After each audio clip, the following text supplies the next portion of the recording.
Mulai sekarang belajarlah untuk bisa mencintai dirimu sendiri. Karena pada akhirnya yang akan selalu ada untukmu hanyalah dirimu sendiri.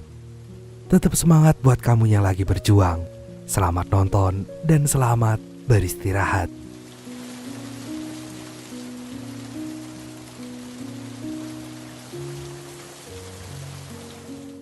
Suatu hari terlihat ada sekelompokan pencuri handal yang sedang bagi-bagi uang dari hasil penjualan vas antik yang baru saja mereka curi. Komplotan itu sendiri terdiri dari Yeni yang biasa bertugas memanjat gedung, Zampano si penganalisa TKP, Gam yang lihai berakting untuk mengecoh target, dan yang terakhir ada Popeye yang merupakan ketua dari komplotan pencuri tersebut. Dan pada kesempatan itu Popeye menjelaskan tentang misi pencurian mereka yang selanjutnya yang akan bekerja sama dengan Mako Park di Makau, di mana Mako ini dulunya adalah bos pencuriannya Popeye. Dan sebelum berangkat ke Makau, Popeye menugaskan Yeni untuk menjemput anggota baru mereka yang baru saja keluar dari penjara. Dia adalah Popsi, di mana Popsi ini jago dalam membuka brankas. Dan sesaat setelah semuanya kumpul, mereka pun segera pergi ke Makau. Di Makau mereka pun bertemu dengan komplotan pencuri lainnya yang berasal dari Hong Kong, di mana komplotan itu terdiri dari Johnny, Chen, Andrew, dan juga Julie. Iya, dua komplotan pencuri itu akan berkolaborasi dalam pencurian yang digadang-gadangkan sebagai pencurian terbesar yang pernah ada di bumi. Gak lama kemudian Mako pun muncul, dan tanpa banyak basa-basi Mako segera menjelaskan bahwa mereka akan mencuri sebuah berlian yang diperkirakan memiliki harga sekitar 330 miliar rupiah dari seorang bos judi bernama Tiffany. Mako kemudian meyakinkan kalau mereka semua akan mendapatkan keuntungan yang sangat besar dari hasil penjualan berlian itu, yang mana nantinya Mako akan ia jualkan ke seorang mafia bernama Wei Hong. Diketahui kalau Wei Hong ini sangat misterius, tidak ada yang tahu bagaimana rupanya. Meski begitu, Mako meyakinkan bahwa dia pernah bertemu dengan Wei Hong.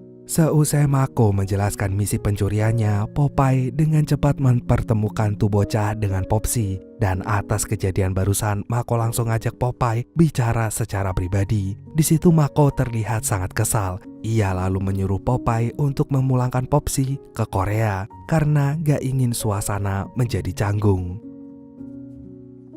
Tahu Mako ingin memulangkannya ke Korea, Popsi pun segera buru-buru mengajak Mako bicara. Dan betapa kagetnya Popsi saat mengetahui kalau Mako sama sekali gak merasa bersalah karena secara gak langsung telah membuatnya mendekam di penjara. Rupanya dulu Mako, Popeye, dan Popsi adalah rekan setim. Sewaktu lagi mencuri emas 68 kg, Mako sempat menyatakan perasaannya pada Popsi. Tapi nggak berselang lama tali pengamannya tiba-tiba saja terputus hingga membuatnya terjatuh. Saking paniknya Popsi akhirnya tertangkap CCTV. Dan berhari-hari kemudian Mako nggak kembali. Popeye pun yakin kalau Mako telah membawa kabur emasnya. Dan karena udah gak sanggup lagi jadi buronan, Popsi akhirnya menyerahkan diri ke polisi.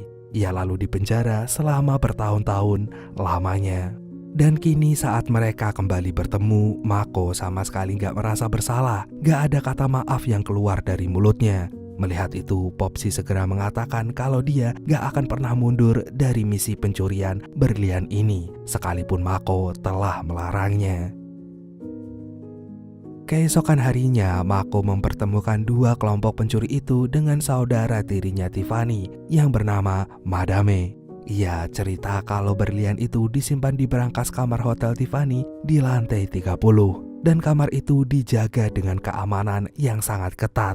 Saking ketatnya di setiap sudut dipasang CCTV yang dipantau selama 24 jam. Dan pintu kamarnya diamankan dengan medan magnet dari dalam yang hanya akan bisa dibuka oleh Tiffany. Karena Tiffany pernah melakukan operasi jantung dan jantungnya dipasang alat pacu yang kemudian terkoneksi langsung dengan sistem keamanan. Dan atas informasi itu, Popsy dan Popeye diam-diam menyusun suatu rencana untuk mencuri berliannya berdua aja. Mereka akan menduplikat berliannya dan setelah nantinya berhasil mencuri berlian yang asli, mereka akan menukarnya dengan yang palsu. Dan tanpa mereka sadari, Yenny ternyata mendengar semua rencana busuk itu. Di hari selanjutnya, Mako mengajak semua komplotan pencuri itu ke sebuah markas yang telah ia siapkan jauh-jauh hari. Sebelum aksi pencuriannya dimulai, Mako meminta Gam dan Chan mengalihkan perhatian Tiffany dengan pura-pura menjadi suami istri yang kemudian akan bermain judi bersama Tiffany. Lalu Zampano akan mengecek keadaan di sekitar TKP dan Yenny akan memanjat gedung seperti biasanya. Sementara Johnny dan Andrew akan menyelundupkan pistol lewat seorang pelayan yang udah ia berikan suap. Dan untuk Popeye, dia ditugaskan untuk membuntuti Tiffany kemanapun ia pergi. Sedangkan Popsy dan Julie, mereka terus latihan membuka brankas lebih cepat. Malam harinya, Zampano dan Yenny ditugaskan untuk mendekati sekretaris pribadi Tiffany demi mendapatkan kunci utama di lantai 30. Dan siapa sangka tuh sekretaris malah mendekati mereka duluan. Ia lalu mengajak Zampano untuk ngobrol panjang lebar. Dan di momen itulah Yenny memanfaatkannya untuk mengambil kuncinya. Sementara yang terjadi di markas terlihat Chan, Andrew, dan Johnny sedang ngobrol. Jadi sebenarnya mereka masih gak percaya dengan keuntungan besar yang Mako omongin waktu itu. Chan lalu memutuskan agar mereka mengambil uang tunai Tiffany aja. Ia berfirasat kalau rencana pencurian Mako ini akan gagal. Dan ternyata Chen ini sebenarnya sudah pernah bertemu dengan Wei Hong. Sewaktu akan menjualkan berlian hasil curiannya, rekan setimnya ditembak Wei Hong sampai mampus karena gak kunjung menyerahkan berliannya. Besoknya aksi pencurian berlian pun dimulai. Mula-mula Andrew dan Johnny bergerak melumpuhkan ruang keamanan. Johnny lalu memadamkan listrik di lantai 30. Sementara di ruang kasino, Chen yang berjudi tiba-tiba saja menodongkan pistol. Ia dengan cepat menyuruh Gam untuk mengambil semua uang yang ada di sana. Lalu di tempat lain terlihat Zampano sedang memastikan tali yang akan Yenny gunakan. Setelah dipastikan aman, Yenny pun langsung memanjat ke jendela kamar Tiffany. Ia lalu melubangi kaca jendela itu dengan secepat kilat.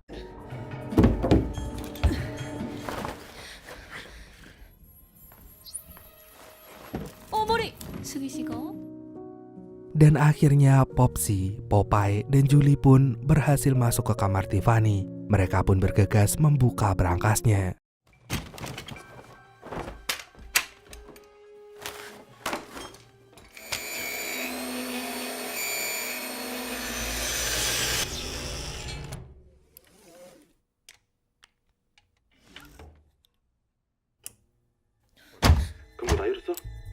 이분 식구 18.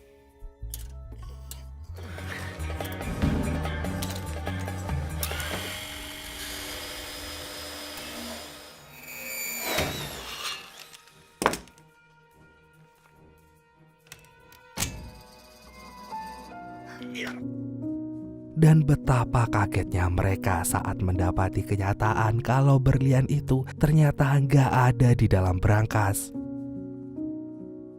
Gak lama kemudian mereka semua mendapatkan SMS dari Mako. Dalam SMS itu, Mako menyuruh mereka untuk melupakan berliannya karena dialah yang akan menemui Wei Hong sendirian. Iya, Mako hanya memanfaatkan mereka semua. Rupanya di saat suasana sedang genting, Mako menyamar jadi seorang pelayan tua. Ia lalu mengambil sendiri berlian itu yang ternyata tersimpan di ruang bawah tanah, bukan di kamar Tiffany. Dan dengan cepat Mako segera menyembunyikannya ke dalam mangkok. Sejak awal Mako memang sudah merencanakannya. Bahkan Madam yang mengaku-ngaku sebagai saudara tiri Tiffany itu hanyalah sebuah kebohongan. Mengetahui kenyataan kurang ajar itu, mereka pun semua buru-buru kabur. Yenny kemudian pura-pura jadi pelayan. Ia lalu melewati petugas keamanan dan baru aja mau bernafas lega, petugas itu memanggilnya. Karena nggak bisa bahasa Tiongkok, Yenny pun panik. Zampano yang melihat itu segera menolong Yenny.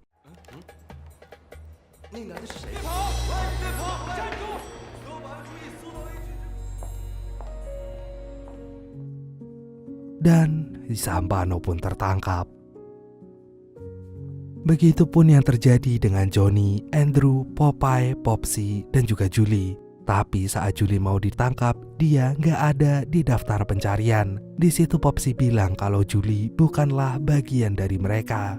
Padahal yang terjadi sebenarnya Julie adalah seorang polisi yang sedang menyamar. Ia disuruh atasannya untuk mencari tahu keberadaan Wei Hong yang telah menjadi buronan selama 5 tahun. Sementara yang terjadi pada Chen dan Gam, mereka berusaha sekuat tenaga untuk kabur dari kejaran polisi.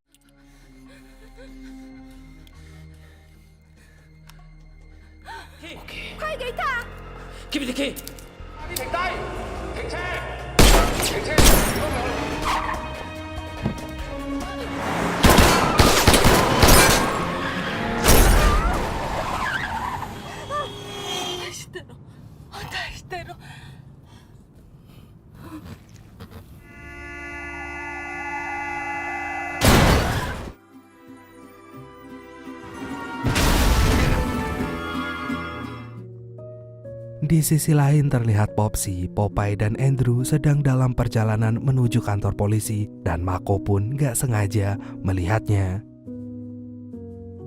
Lalu Popsy diam-diam membuka borgol Andrew dan Popeye pakai anting-antingannya. Tapi pas Popsy berusaha membuka borgolnya, tiba-tiba saja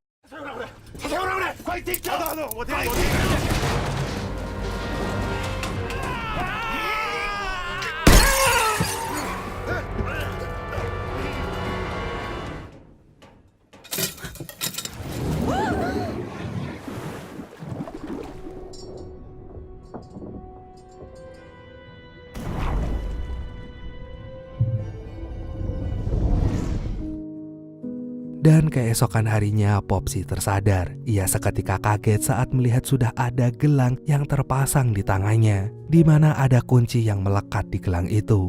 Ia lalu pergi mencari komplotannya yang tersisa. Dan saat bertemu dengan Popeye, mereka sempat bertengkar sebentar gara-gara Popeye meninggalkannya begitu aja. Tapi gak lama dari itu mereka baikan setelah Popeye mengakui kesalahannya. Dan kemudian mereka pun pergi menemui komplotannya yang kini tinggal tersisa Popeye, Popsy, Andrew, dan Yenny.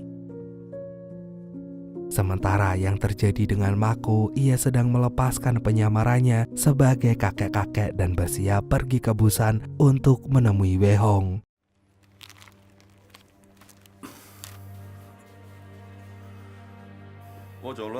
Bye-bye.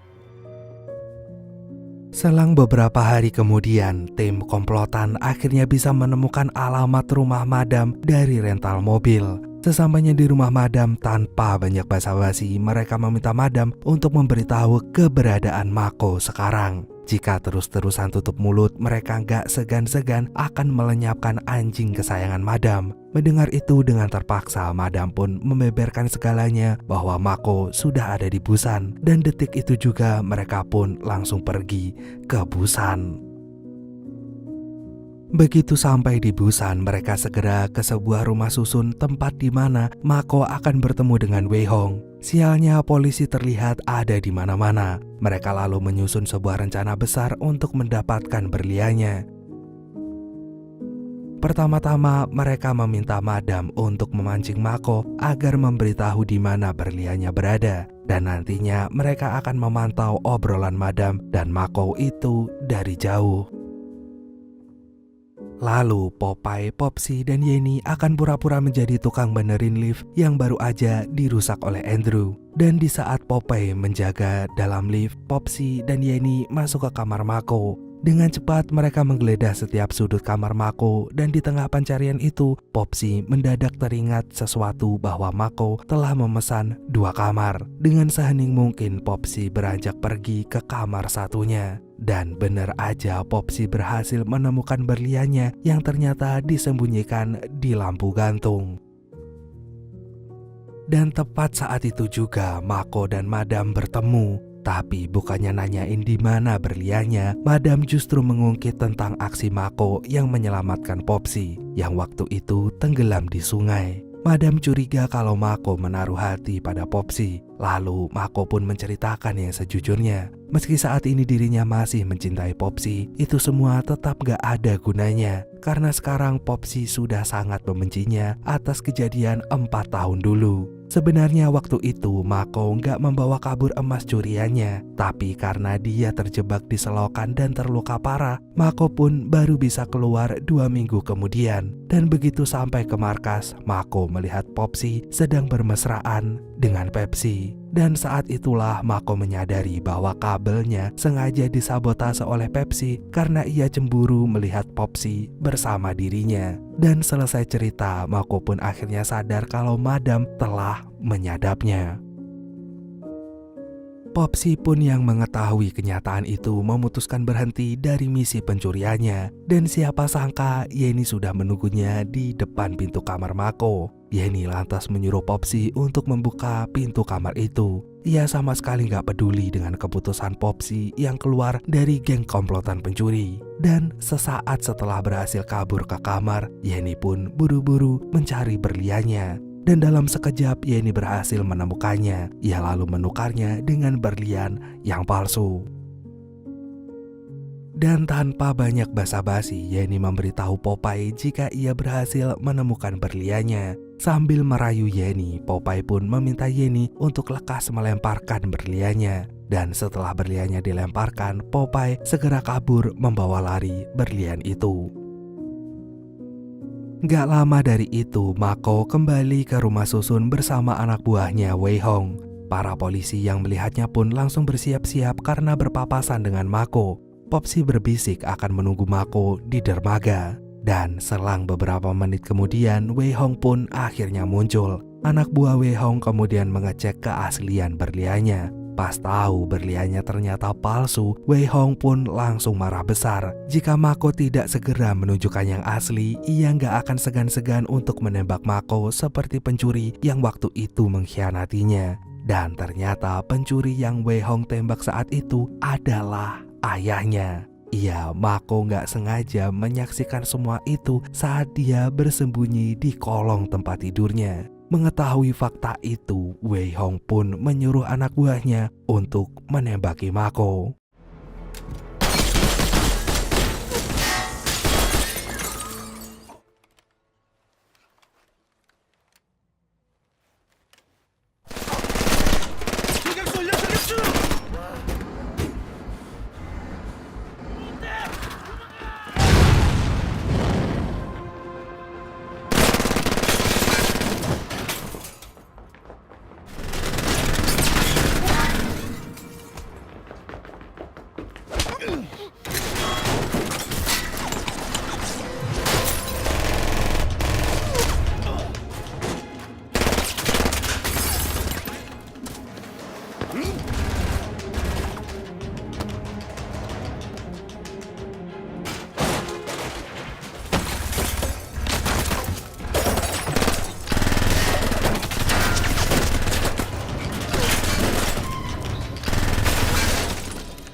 Dan Mako pun pasrah untuk ditangkap polisi.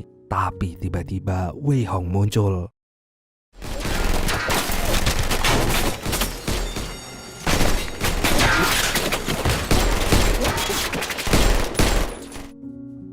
Dan alhamdulillahnya Mako berhasil kabur. Mako kemudian pergi ke dermaga dan pas mau menghampiri Popsi, Wei Hong tiba-tiba muncul. Ia otomatis lari, tapi saat Popsi terancam dan ditangkap oleh Julie, Mako pun berteriak memanggil nama Wei Hong.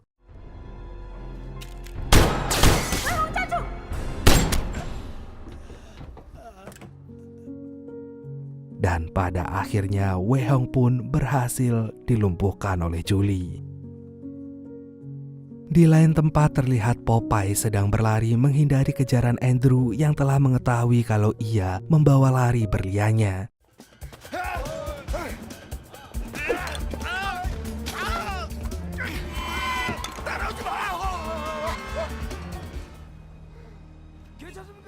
차에서 나오지 마요. 오토바이 스톱. 이거 봐라. Dan ternyata berlian yang ada di Popeye adalah palsu. Iya, setelah waktu itu nggak sengaja menguping pembicaraan Popeye dan Popsy, diam-diam Yenny ikut membuat duplikat berliannya. Lalu setelah kondisi sudah terasa aman, Yenny pun bergegas pergi dari sana. Beberapa bulan kemudian, Popsy kembali ke markasnya yang dulu. Ia lalu mengemasi barang-barangnya, dan pas mau buka bagasi mobil dengan kuncinya, ternyata tuh bagasi nggak bisa dibuka. Mendadak Popsy teringat dengan kunci yang ada di gelang. Dengan cepat Popsy membuka bagasinya dengan kunci tersebut. Dan betapa kagetnya Popsy saat melihat di bagasinya sudah ada emas yang waktu itu ia curi dengan Popeye dan Mako. Di situ Popsy sadar kalau Mako nggak pernah mengkhianatinya. Beberapa saat kemudian Popsy mendapat informasi kalau Yenny sedang berada di Hong Kong untuk menjual berlian itu. Besoknya Popsy menemui Yenny di sebuah hotel di Hong Kong. Ia memperkenalkan Yenny dengan seorang kolektor yang akan membeli berlian curiannya itu. Begitu tahu kolektor itu adalah orang yang pernah ia tipu, Yenny pun detik itu juga menceburkan dirinya ke kolam. Gak lama dari itu Popsy mendapatkan telepon yang ternyata berasal dari Mako. Di situ Mako bilang kalau ada satu lagi yang harus ia curi. Iya, berlian yang ada di kamar hotel Yenny. Dan akhirnya film pun selesai.